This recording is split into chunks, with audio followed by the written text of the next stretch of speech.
What's good, everybody? I said I was going to be back with another video, and here we are again, back with another video. And I did not finish the teams that I was supposed to finish up last time, and we're going to do that in this video. But for the next one, I'll probably do for Eastern Conference, I'm going to do different type of divisions. So, like, you know how in football you have the AFC East, the NFC, like you have divisions in football. There's the same thing in basketball. So instead of just knocking out a certain amount of teams at a time, 7, because there's 15 teams in the conference, right? So instead of doing 7-7 or 8-7, I'm gonna do 4-4-4, right? Something like that. There's a certain amount of teams and divisions, but that's what I'm gonna do. You got the Atlantic Division, the Pacific Division, different teams in that area. So the videos won't be as long, and we can really spend more time on each team because I have 8 teams to cover in this video, and 8 teams is a lot to cover in an under an hour video. Especially how much I like to yap and ramble, it's a lot of time. So I'm gonna get it out. I'm gonna get what I have to say, and like I said in the last video, I just want to come on here and talk. The too much editing and all that. I'm in college and stuff, so it's way too much for me to post the video, have to edit it. I just want to sit here, talk about the teams, talk about the sport because I love doing it, and I don't have to edit anything. I can come on here right after I'm done, pretty much, put a little timestamps in, and just be done, right? Just be done. So that way I can come with more videos. Y'all have more content. I can post on my TikTok. I can post YouTube. So I can do all types of different things without just worrying about posting 2 to 3 videos every week. And I know I missed last week. I was doing something, but now NBA season's gonna start. We hear from here on out. But the first team I'm gonna cover is the San Antonio Spurs. The San Antonio Spurs have Victor Wembanyama, a 7'5" guy, right? Guy who people think is a top 5 player in the league, top 10 player in the league. At worst, I think he's 15, and for me, I have him around. I think I have him at right at 15 for the best player in the league. And I've been getting a lot of slack for that, especially on live, especially on, YouTube. Like, I've been getting slack from my friends, everybody. But that's a different discussion for a different day, right? So, we got the Spurs. They just got rid of Malachi Branham, Blake Wesley. I don't know how to say Sandre Mamu. I don't know how to say his name, so I'm not going to try. But Carter Bryant is in. Luke Cornett is in. Dylan Harper is in. So pretty much they worked through the draft. They brought in Luke Cornett. He's a big body. They can run different kind of lineups with him and Wembanyama, and I think that's disgusting, right? Because if you can have Wembanyama being a roamer on the perimeter while guarding your power forward, who is going to be a lot taller than you have Luke Cornett at the paint, that's a dangerous combination. So we're going to see what Mitch Johnson does there, and we're going to start there, right? Mitch Johnson is a new head coach. He took over for Greg Popovich this season, and Greg Popovich has been a amazing coach for 20 plus years, right? But he's battling health issues and he has different things going on, so he had to step out of that coaching area that he was in and had to go into a new area of management. And now you bring in Mitch Johnson. I've been hearing from a lot of Spurs fans though that Mitch Johnson is not that good. I've been hearing it was his first season last year as an intern, but now he's the full head coach. So we're going to see how good because this is a year that people think this is the year for Wembanyama. This is his 3rd year in the NBA, so now he's going to come and you put pieces around him like De'Aaron Fox last year during the deadline. Dylan Harper, another guard. Carter Bryant, Luke Cornett. You got Harrison Barnes. You got Devin Vassell. You got all of these guys, right? And this is the year for Wemby. This is a guy y'all say is a top 5 player in the NBA. So there's a lot of pressure on that Spurs organization in the coaching staff in as a whole, right? It's not just on Wemby to produce. So this is a big year for the Spurs, and that's what I want to talk about. I really don't think that the Spurs are going to be a top 5 seed. And I'm not hating on Wemby. I'm not hating on the Spurs. It's just what I think. Is because when we talk about Wembanyama, we talk about the Spurs, mostly what we bring up is upside. We've never seen Dylan Harper play a game in the NBA. We've never seen Carter Bryant play a game in the NBA. We only have a small sample size of De'Aaron Fox and Wembanyama playing basketball together, right? So we don't know what it's going to look like. Now, every year we have, we have a new team that comes in and puts his name out there. Like last year was the Rockets. A couple years ago was the Thunder. A couple years ago it was the Kings, right? And people are saying this year, from what we've seen, the new team on the block is the Spurs. But usually those teams are just, we don't deem them that new team. We know they're eventually going to be good. We know the Spurs are going to be that good, but we don't know what year it's going to happen. So I don't know. And I think the West, this is the best it's ever been, in my opinion. You can go from the Clippers, Warriors, Rockets, Thunder, Wolves, Lakers, Mavericks. That's 8 deep there. I think the Blazers are going to work their way up, right? I think the Kings are going to be bad, but they're still going to be somewhat decent. Like in the East, they would be a playing team at least, right? Even teams at the bottom, the Pelicans, if they get healthy, we don't know what they're going to do. So it's just, with a lot of youth on that basketball team and a lot of experience on other teams that can win, right, that can contend, it's going to be tough for them to make a playoff spot. And the biggest thing for me is their shooting. If you look around the roster, they don't really have much three-point shooting. The only guys that you can say can really shoot the skin off the ball is Harrison Barnes. Devin Vassell is inconsistent, right? Dylan Harper struggled with shooting at Rutgers. Carter Bryant, he's an upside player. We don't know what he's going to give us. Wembanyama has shooting inconsistencies. It's not a lot of shooting on the roster. De'Aaron Fox struggles. He's coming off his worst year of his career, in my opinion. So he shot the ball 32% from three, and Castle can't shoot. Shoots 28%, and he has some of the worst shooting splits I've seen from a rookie player ever. So it's just the shooting around the roster. And Wembanyama's going to need space. I made a video about Wemby the other day saying that a lot of his stuff, well, let me put it like this. When you watch Wemby play basketball, a lot of teams, they can't guard him one-on-one because he's so big, right? He's so tall. So they send another defender because he doesn't really have a balance and a really great handle enough for him to score, right? He's not the best one-on-one shot creator. And so that's what they do, is they send double teams and they try to make him make bad decisions. And if Wembanyama doesn't have space from shooters to make those passes out, for them to make shots and for them to have a competent offense, then they won't be good. So if Dylan Harper is not shooting the ball well, if Castle's not shooting the ball decent, I don't expect them to be a 35% three-point shooter in year 2. No, I don't. If Fox is not shooting the ball at a 35% clip, right? If he's only relying on Harrison Barnes to make jumpers, it's going to be hard for you to win in the West, especially when you're playing the number 1 defense of all time. 4 times in a year, 3 times in a year. It's going to be hard to win, right? And now going to the Wemby point, there's a lot of pressure on him this year to produce. And a lot of people were saying, okay, here's a little bit of stats for Wemby. Wemby shooting 75+% in the paint, right? So he's very efficient in that area. And he doesn't miss a lot of shots when he gets down there. But he only shoots 4.4 attempts when he gets there, right? So he's relying heavily. 42% plus of his shots are coming from the three-point line. He's 7'5". It shouldn't be that way, right? And a lot of people say it's because he didn't have a point guard. Now you have that. You have De'Aaron Fox. You have Dylan Harper. You have Stephon Castle. You have 3 playmakers. Last year you had CP3, who was on the out, right? He's 40 years old. We're not worried about CP3. Now you have those guys. And Wembanyama can score 20 points alone off of the fact that can be a play finisher. He can screen and roll, right, when he gets that dynamic with Fox. And they find out the niche, and to be able to do that, because it takes time, it takes continuity, it takes chemistry to be able to do a pick and roll. So when they get that down together, it's so hard to stop a 7'5" big man rolling to the basket. It's so hard. And Wembanyama's so dang athletic that he can catch the ball backwards. Like he can look.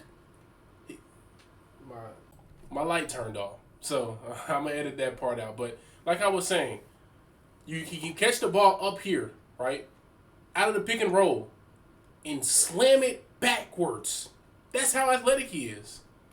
So it's when they get a dynamic to where they can run a pick and roll, it's hard to stop that because you have to worry about De'Aaron Fox, who's his speed, his pull up mid range shooting. If he gets his 3-point ball to back where it was 2-3 years ago, you have to worry about his pull up 3-point shooting. Like it's a lot that he has to that you have to worry about when you're guarding that. Dylan Harper, even if you have to substitute him and have him run the primary point and be the ball handler, and you have a pick and roll with him and Wemby. Players, people say that he reminds them of Shea, and I don't see it, but who knows? Who knows what he's going to be? But if they get that down, and he becomes a play finisher, then that makes them much better already. But the thing is that when you don't have the competent shooting around your roster, then teams can start tagging the roller, meaning the guy that from the help side can dig into the paint to where now De'Aaron Fox can't even throw that pass because you have the center and drop coverage. Then you have to worry about the weak side sitting right there, right? And any smart coach would put their longest wingspan defender over on that weak side help, the player in the corner shooting a three, and now you have a dude digging in on the pass and a dude trying to contest. So you have two defenders trying to contest the pass. So now De'Aaron Fox can't even throw that, right? And if you have a really good defender like the Thunder, like Caruso, who can do that and get back to the shooter, then you're talking about a whole different ballgame. But only the best defenses are going to be able to do that. But if you have a shooter in that corner, then they can't do that because you can't leave him at all. Because NBA players are really good. The best shooters in the NBA, once they get the ball, especially with the no dip now, you can't, with a little bit of space, they can get it off and they can make it. For some players, it's a high percentage shot. So it's just about the shooting, the upside. We don't know what this team's going to look like. They're going to be new. They're going to be raw. They're going to be fun. I promise you, when I turn on League Pass every single night and I watch NBA games, the Spurs will probably be one of them teams I pay a lot of attention to because it's going to be a big year for them, right? It's no more we're tanking for draft picks. It's time to win, right? It's time to enter, to be knocking on that door like, we're not here just yet, but a year from now, we're going to be here. We're going to be able to compete with the Thunder, the Rockets, with the Wolves. Like, we got Wemby, bro. We got Wemby, and we got D Fox, and we got, we here too. But there's the Spurs, and moving on to the Rockets. I didn't cover them last video as well. So the Rockets already, right, they bring in Kevin Durant. They bring in what's his name? Dorian Finney-Smith. They bring in Dorian Finney-Smith. They bring in Clint Capella. They re-signed Steven Adams. They got rid of Dylan Brooks and Jalen Green. So they did a lot of work this offseason. They did a lot of good. But the one bad thing that happened to them that ruined their title contending chances was them losing Fred VanVleet. Now, a lot of people were probably saying, Fred VanVleet, well, he's not that good. Is he that good to where if they lose him, they can't compete? They have Kevin Durant, they got Amin Thompson, they got Sengun. But that matters, bro. Especially when you have a young roster, and now you're throwing in a rookie, a second-year player in Reed Shepherd, that's really a true rookie because he didn't get much time last year, into the fire, right? He's going to be a starter in the playoffs. He's going to be your primary ball handler in the playoffs. Your secondary ball handler is Amin Thompson, who's a third-year player that never really has been good at running the point. He's always played off ball, being a cutter, being a catch-and-shoot player, or just getting the ball and attacking in isolation or in transition, right? One of the best defenders in the NBA. So when you don't have that guy, that veteran player that can get the ball, calm his team down, take care of the ball, especially when you're playing against the Thunder, right? Because you're going to need that. It's going to be hard to win. And we don't know. Same thing with the Spurs, with the Rockets. We don't know what Reed Shepherd's going to do. We don't know. He's young. We don't know. And if history tells us that young players, when you're playing a really good defense and the way that teams play now, you have to handle a lot of ball pressure, rookie guards don't succeed. Young guards don't succeed. It's I'm not saying Reed Shepard's gonna fail, but it's easier.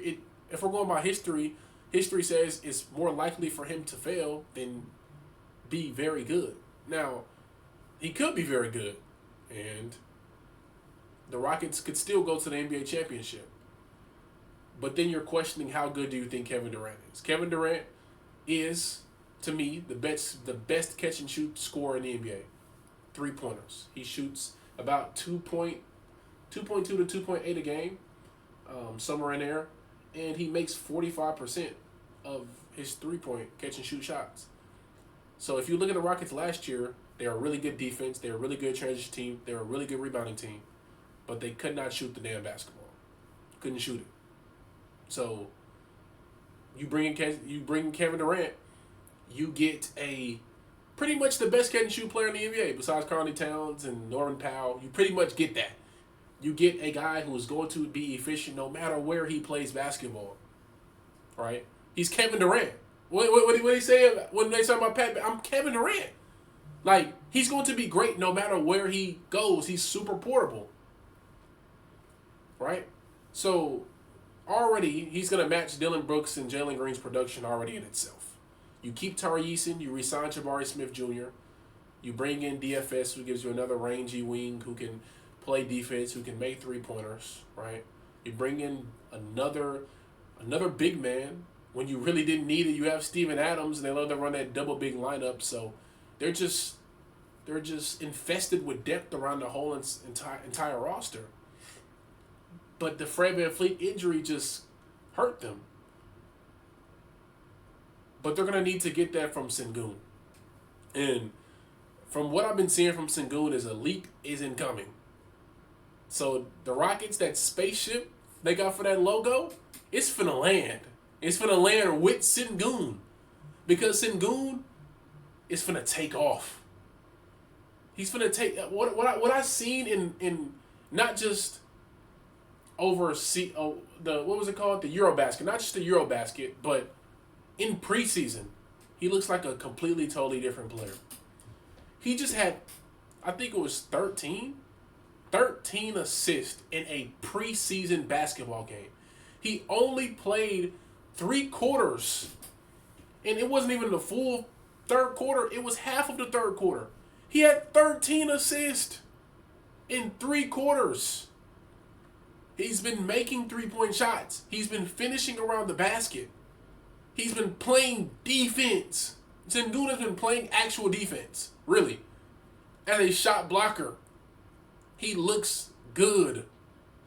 So if they get that level from Sengun in the regular season and in the playoffs, then maybe that Fred VanVleet loss won't be as big, but I still think you need him in order to beat a team like the Thunder. I just don't see it. I think you still need a little bit more shooting around the roster because coming playoff times, they could hit those shots in the regular season, but it's going to be, even if it's wide open, it's a lot more pressure, right? We know how players can drop, right, from the regular season to the playoffs. So, I mean, I still think you need more reliable shooting around the margins. And unless they make a trade during the trade deadline, realistically, because you can't trade a lot of these players until February anyways, I just don't see them contending.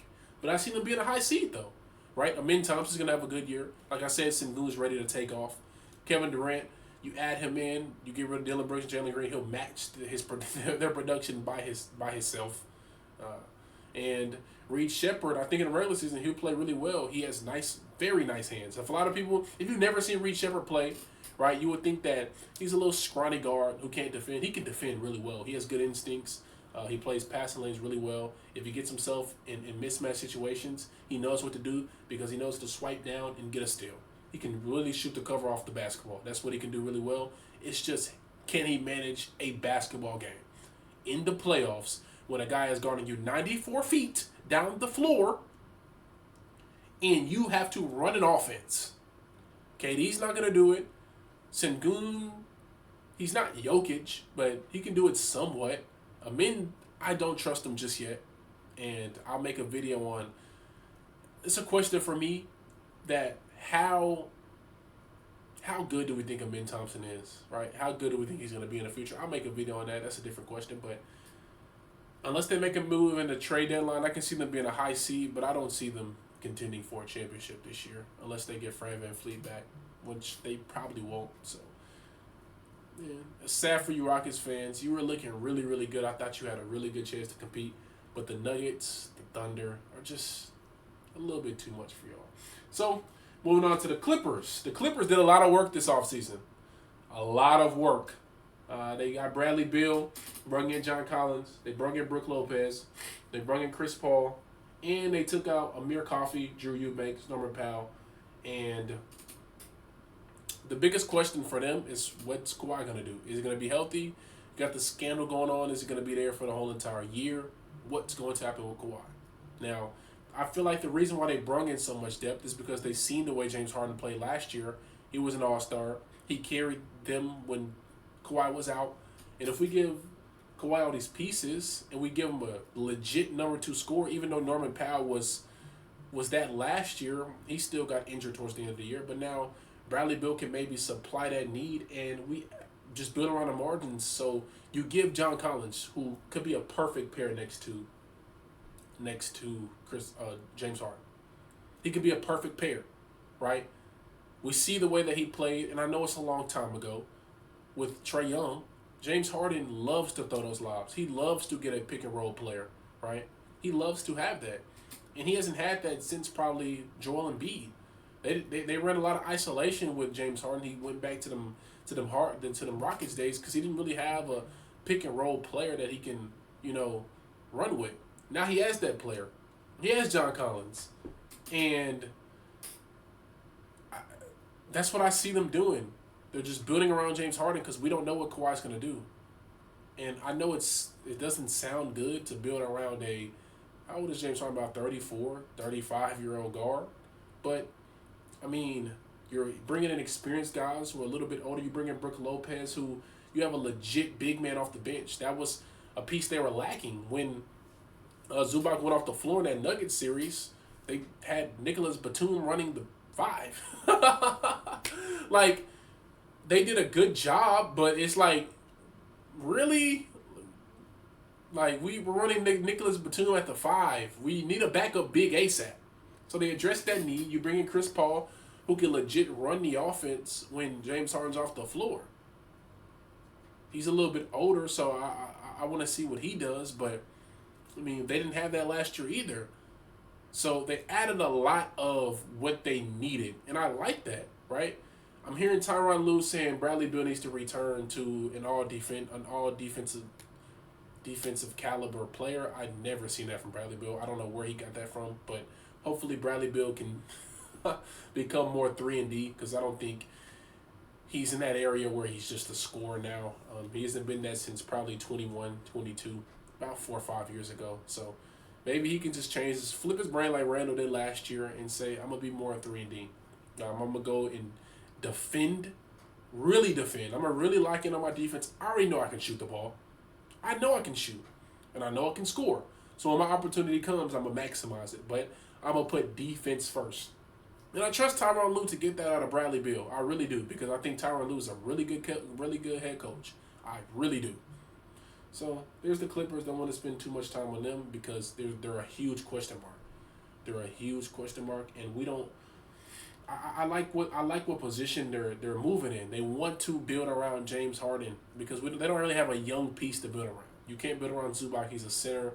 He's not really your number one option, and he's 26 years old, I believe, somewhere around 25 to 28. So James Harden's your only option, and they did a good job of it, right? They didn't just put young players around. They put experienced players who really fit that system, fit the Harden system. Now moving on to the Warriors. I'm going to break down the truth about the Warriors to a lot of y'all people, man. Because on TikTok, I'm seeing a whole bunch of people say the Warriors are going to be a top 5 seed, a top 3 seed. I'm here to tell you right now, Thunder better, Wolves better, Nuggets better, Lakers better. You can even argue the Mavericks better. The Rockets are going to be I don't think they'll be better when it comes down to it in the playoffs, but they'll be a higher seed. So that already puts them at 7, which is a playing team. We got to stop. We got to stop. Curry's Curry, but Curry's not going to, for a whole 82-game season, he's not going to give you a lot anymore, I don't think. And I know y'all talking about that stretch that the Warriors had last season when they got Jimmy Butler. That's a stretch, bro. That's a stretch. And they needed to play like that because they were at like 10th in the standings. For a whole 82-game season, they're one of the oldest teams in the NBA. My biggest thing for them is what are you going to do when Curry is off the basketball floor? We seen the way Jimmy Butler played in the second round last year. Without Curry, he looked lifeless. Can Jimmy create one-on-one? Can create advantages for his basketball team one-on-one when Curry's not on the floor? Moses Moody's not going to do it. Bajimski's not going to do it. We're going to rely on you, Jimmy. Can he do that? From the year from what I seen last year, I don't think he can. So he can relieve pressure from Steph Curry when they're both on the floor together, because Steph Curry, I think you can put anybody around Steph Curry. He's a top 5 player, in my opinion, to ever play the game of basketball. But what do you do when Curry's off the floor? What can you do? And a lot of teams are going to take advantage of that because they're not the deepest team in the world. After the first 5, you got to think Jonathan Kuminga, Pajimski might be on the bench, or Moody. We lost Kevin Looney, so now Quentin Post. Jimmy, you're running our second unit, bro. What are you going to do? Realistically, like, ask yourself, do y'all trust Jimmy Butler to be a number 1 option by himself when Curry's off the floor? Because I don't. But they added Al Horford, and Al Horford, he's one of them guys. I was watching the preseason game the other day, and I just thought to myself, Al Horford, you just look like you belong in a Warriors jersey. Some players you see, like Dame, he went to the Bucks. I'm like, no, that don't look right? We see LeBron go to the Lakers for the first time. I'm like, I don't know if that looks right? There's a lot of players you like, I don't know if that looks right. I gotta adjust. Luke on the Lakers, I gotta get used to it. Al Horford, same thing with Drew Holiday. They just look like they belong there. Like Al Horford, I feel like he looks like he belongs right with the Warriors. Looks like it is usually when you add a player, you got to get used to playing with that system, with them type of players, but he fits right in. He fits like a glove to what they want to do. And I don't think it's going to take much time for him to get used to being in Golden State, right? It's not hard to play next to Steph Curry, but I think he fits like a glove. I think that's a really good pickup. And my question was with his health and his motor because he's older, but I seen what I had to see in a preseason game. I see what I had to see, right? He's still blocking shots at 40 years old. He's still getting up and down the floor. He's still shooting the ball really well. It's Al Horford, bro. He's good, man. He's good. But moving on to the Jazz. They're gonna be an interesting team to me, right? I'm not gonna spend too much time on them because they're gonna suck, right? The Jazz are gonna be really bad, but Ace Bailey, he's my rookie of the year, and a lot of people questioned him in the draft process because he was trying to force himself to a certain team, and I don't like it. You probably don't like it, but I mean, you got to think about it, bro. He's 18, 19 years old, right? He's just following what, people are telling him in his ear. And he had bad management. He just got rid of his management because they were bad. So his manager's probably telling him, if you want to go to that certain team, you just force your way to him, which is not the right idea. But what every 19-year-old's going to do is going to listen to him. Right? He knows nothing about the NBA. And you could tell, right? But you could tell he want to hoop. He wants to hoop. And that's what I seen when I was watching him in the preseason in the summer league. That's a hooper, bro. And Will Hardy's doing exactly what's needed to be done and how to maximize Ace Bailey and why I think he's gonna win Rookie of the Year. He's gonna shoot. He's gonna score a lot of buckets, but them buckets are gonna be efficient buckets. I think. I'm not worried about efficiency with a rookie, but I think he's gonna be efficient. There's no wasted dribbles. I'm coming up that down screen. I'm getting to my spot. I'm pulling up and I'm making it. Or if you play me one way, I'm gonna hit a 1 pound dribble. I'm gonna spin off you and I'm gonna shoot a fadeaway that you can't guard. In the first game against Kevin Durant, a preseason game, I know it's preseason, but I'm really paying attention to these rookies. The game didn't look sped up to him. It looked like he belonged. Like it looked like he'd been in the league for 7-8 years, bro. It looked like he knew already what he wanted to do. Like you can tell when a rookie is still trying to figure things out. It looked like he knew what he wanted to do. Get to it. I'm gonna get a bucket. I'm gonna get down the floor. He already was a good rebounder at Rutgers, and he's defending. He's defending. He's fighting through ball screens. He's blocking shots. He's playing passing lanes. That's my Rookie of the Year, man. I don't know about you, but that's my Rookie of the Year. Walter Clayton Jr., I got a picture of him actually in my room. My favorite team in college is Florida. He delivered us to the promised land. So he's probably one of my favorite players in the NBA. And him and Ace Bailey just come out for 40 points last night, actually. And Clayton Jr., he struggled in the first game, but things changed. They started to run kind of like a Florida offense. Walter Clayton Jr., he can play the point, but that's not his true. You know, he's smaller and he's 6'2", so you want him to play the point, but he's kind of like Steph Curry-esque. I'm not calling him Steph Curry, but I'm saying where he plays off the ball. He plays through his bigs, and he throws the ball to the free throw line extended. The big man gets the ball, he cuts off of it, and he either gets layups or he shakes the defender and gets threes. And that's what was happening. He was playing off the ball when he needs to. He has sneaky bounce. He can boom you. And he can score in the paint when he needs to. So, I'm going to be tuned into the Jazz this year. The Jazz are not just going to be a team I see on my television screen and say, I'm not watching that. Right? I'm going to be tuned. I'm going to be tuned for sure. But they're going to suck. They're going to be bad. But I hope Ace Bailey and Clayton Jr. have a really big year. I believe in Keontae. I think that they have a lot of players. They have Taylor Hendricks, who's a really good defender. And Bryce Sensabaugh. He can shoot the ball. Bryce Sensabaugh can shoot the basketball. He's a really good basketball player. So I think they have some good players. I think the rebuild is going well, right? And don't let them get the #1 pick because it's going to put a lot of great things into that franchise. You're getting probably AJ DeBansta, who's at BYU right now in Utah. He went to school in Utah. Now you're playing NBA basketball in Utah. I think that might be the end of the rebuild right there.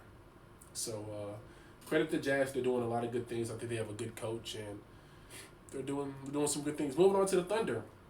The Thunder paid everybody in the offseason. They didn't do anything but pay their guys. They paid Shea. They paid J-Dub. They paid Chet Holmgren, right? And they're just banking on internal growth. They won the championship.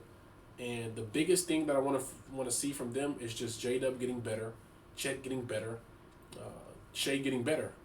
And you're probably saying Shea won the MVP, won the championship, he won the Finals MVP. How can he get better? Shai Gilgeous-Alexander struggled in round 2 against the Denver Nuggets because he gets tunnel vision, and it's certain things you can do to exploit his game. So he needs to become a better playmaker and a better reliable pull-up three-point shooter, right? He shot the ball at 37% in the regular season, but in the playoffs it went all the way down to 20% because he never really was a good three-point shooter. Catch and shoot, I have to look at the numbers. I don't know the true numbers, but pull-up, it was bad. It was bad. It was bad. So he needs to get better at that, right? And his playmaking. I've seen good things when he played the Hornets. It's the Hornets. But if Shea takes another leap, I seen somebody on Twitter say, get me out of this conference. Get me out of this conference, bro. If Shea takes another leap, get me out of here. Because they already have the best defense ever. J-Dub's only 22. Chet is only 22. If Shea takes another leap, bro, get me out of this conference. They're going to be a dynasty forever. Like, what?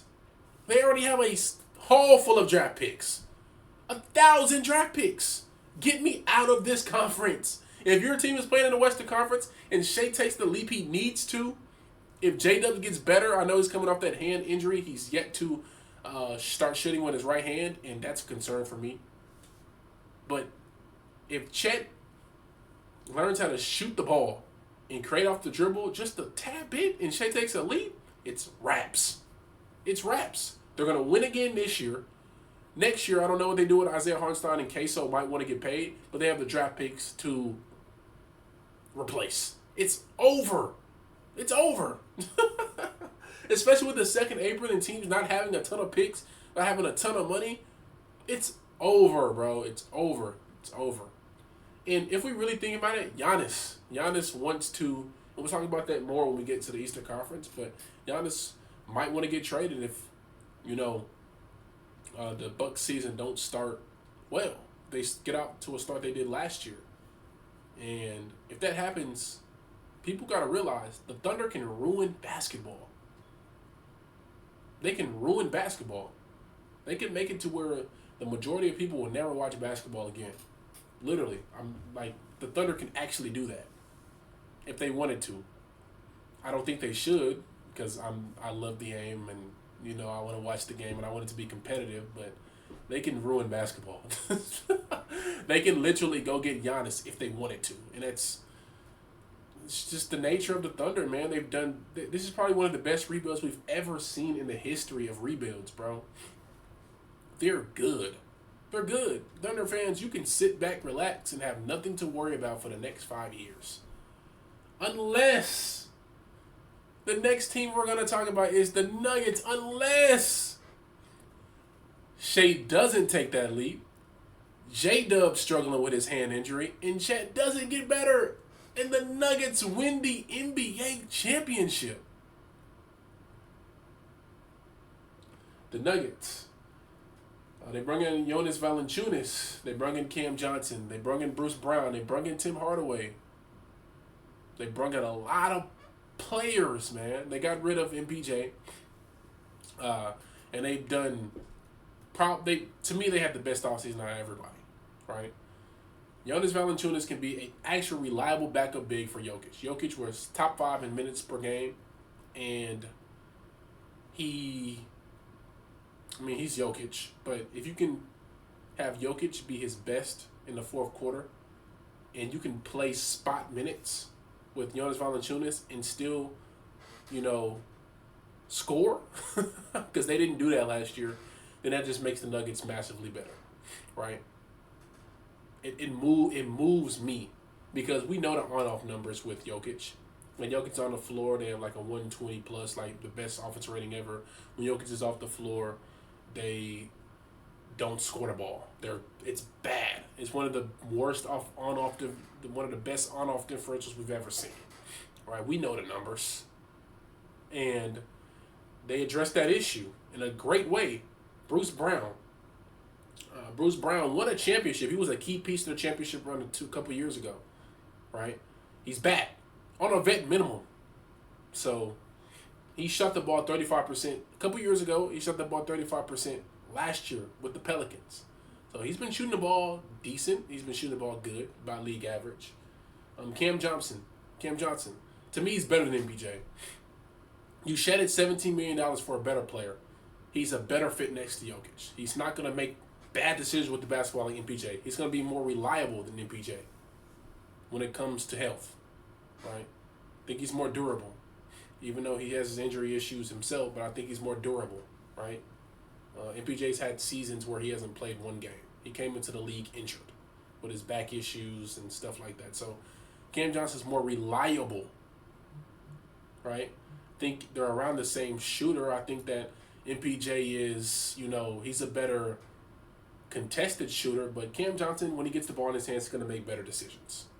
I think he can also put more downhill pressure and more rim pressure than MPJ, so that's better already. He's a better defender to me, and you got a better player for $17 million less. That's a W in itself. You needed shooting, right? You couldn't shoot the ball. That's why some of the reasons that your bench scoring and shooting is the reason why you didn't beat the Thunder, in my opinion, right? Taking care of the ball was also another reason, but I think they'll be better at that this year, right? Got Tim Hardaway Jr., You brought in Jonas Valanciunas, who can still shoot the ball somewhat. You can play kind of the same game with Jonas Valanciunas like you do with Jokic. So if you play him with Jamal Murray, if you play him with all these guys, you don't have to change anything. You also have big man depth down the roster. You have Deron Holmes, who we've yet to see, but he's another big man that can give you a different option to go to if you need him. So the Nuggets can win the championship, right? Just off the simple fact of how good Jokic is, and this is the best built roster he's ever had. So it's massive pressure on the Nuggets as well to go win it. They took the Thunder to 7 games last year with a substantially worse roster. So they have to do we go win it? Do we go win it? Question mark for me is Jamal Murray. Jamal Murray hasn't been good in the playoffs since probably their championship year. His true shooting has gone down every single year in the playoffs. He hasn't been shooting the ball well. He's been struggling with ball pressure. He hasn't looked right. His mind, his emotions. The Wolves series, he was throwing stuff on the basketball court, right? It didn't look right with Jamal Murray. But this is the year that you got to prove every doubt wrong and get back to it, bro. You're the biggest question mark because yes, Jokic is Jokic, but he's also gonna need a reliable second option to go to. And no, it can't be Aaron Gordon. Aaron Gordon has a role in itself. He's gonna be a knockdown 3-point shooter. He added that to his game, and I'm gonna go defend the hell out of the basketball. Right? So that's what he's got to do. You got to be the second option to Jokic. The Nuggets have a real chance. I think they'll be a really good team. I think Jokic can win another MVP. I think they have a real chance. Moving on to the Kings. The Kings, they brought in Drew Eubanks. They brought in Dario Saric. They brought in Dennis Schroeder. They got rid of Jake LaRavia and Jonas Valanciunas. The Kings is pretty simple with them. I'm not going to spend too much time. This is the last team we're going to discuss, but it's just one thing. They have to get better on the defensive side of the basketball. Offense is not the problem. Offense is not the problem with the Kings. Right? With Sabonis, if you think about it, I think that Sabonis raises your offensive floor and ceiling a lot because of how well he can be an offensive hub for them. And you have an offensive hub for your basketball team, and your point guard can play on the ball, off the ball. You already have a dribble handoff game. He can turn that. He's a really good screen setter, so he can do that as well. So when you have that, it makes your offense substantially better. And I think LaVine and DeRozan are two guys who can eat off of that. And they did. They have, right? When you took out Fox, they were still a top 15 to top 12 offense, right? Like, even with Mike Brown being fired, they were still a pretty good offense, right? It's the other side of the ball. They can't defend a fly, a cone. They can't guard. When DeRozan, when LaVine, when Sabonis on the floor, they allow a 122.4 defensive rating. They can't guard anything. You put a cupcake slice on the floor and you move it around, they can't guard it. And that's the issue. They fire Mike Brown, they bring in Doug Christie, and we know how good of a defender that Doug Christie was in, the league when he played with the Kings. Can he bring that to the now Kings? Can he bring that mindset, that energy? Can he make them buy in on that side of the floor? Right? LaVine's, I don't think he's ever been a really good defender. I don't think DeMar DeRozan's ever, been a really, really, really good defender. He's been an average one. Sabonis, he's been average, but can they really buy in this year? They're going to have a really good offense. I think Dennis Schroeder, I like their rookies. I like Nick Clifford. I like Keon Ellis. I like Maxime Reynard, right? That can come in and be another offensive hub. He's 7 foot pretty much. He can put the ball on the ground. He can shoot. He can dribble. He can score, right? But can they play defense? That's the biggest question with the Kings. And new head coach, he was interim last year. He got signed, I believe, during the season or during the offseason. So he's here now. Can he make them buy in on that side? I see it in training camp. He's talking about defense. Malik Monk is another guy that can score. But is he going to buy in on defense? That's another team in the Western Conference that can really beat teams from night to night and give them trouble because of how much they can score the basketball. So that's the biggest question with the Kings. It's one thing. I don't think they're going to be a top 5, top 6. They can be a playing team if they can defend. If you can't defend, you're going to get beat by a lot of teams in the West. A lot of teams. But that's the end of this video. I enjoyed being here in front of my screen and just yapping. I seen some people on TikTok call me top 1 yapper. I love to yap, bro. But I love y'all. If you made it to the end of the video, you can subscribe, and I appreciate you if you made it to the end of this video for just watching me yap for 40 minutes, man. For 40 minutes. I love you. I love every single last one of y'all. I'm going to continue to do this because I love to do it. I appreciate it. And y'all have a great rest of your night, your day. If you're listening to this car, be safe. If you're listening to it while you're running, continue to run. Go work hard. Go do whatever you got to do. I love you guys. Appreciate you. You have a great rest of your night or day. Appreciate it.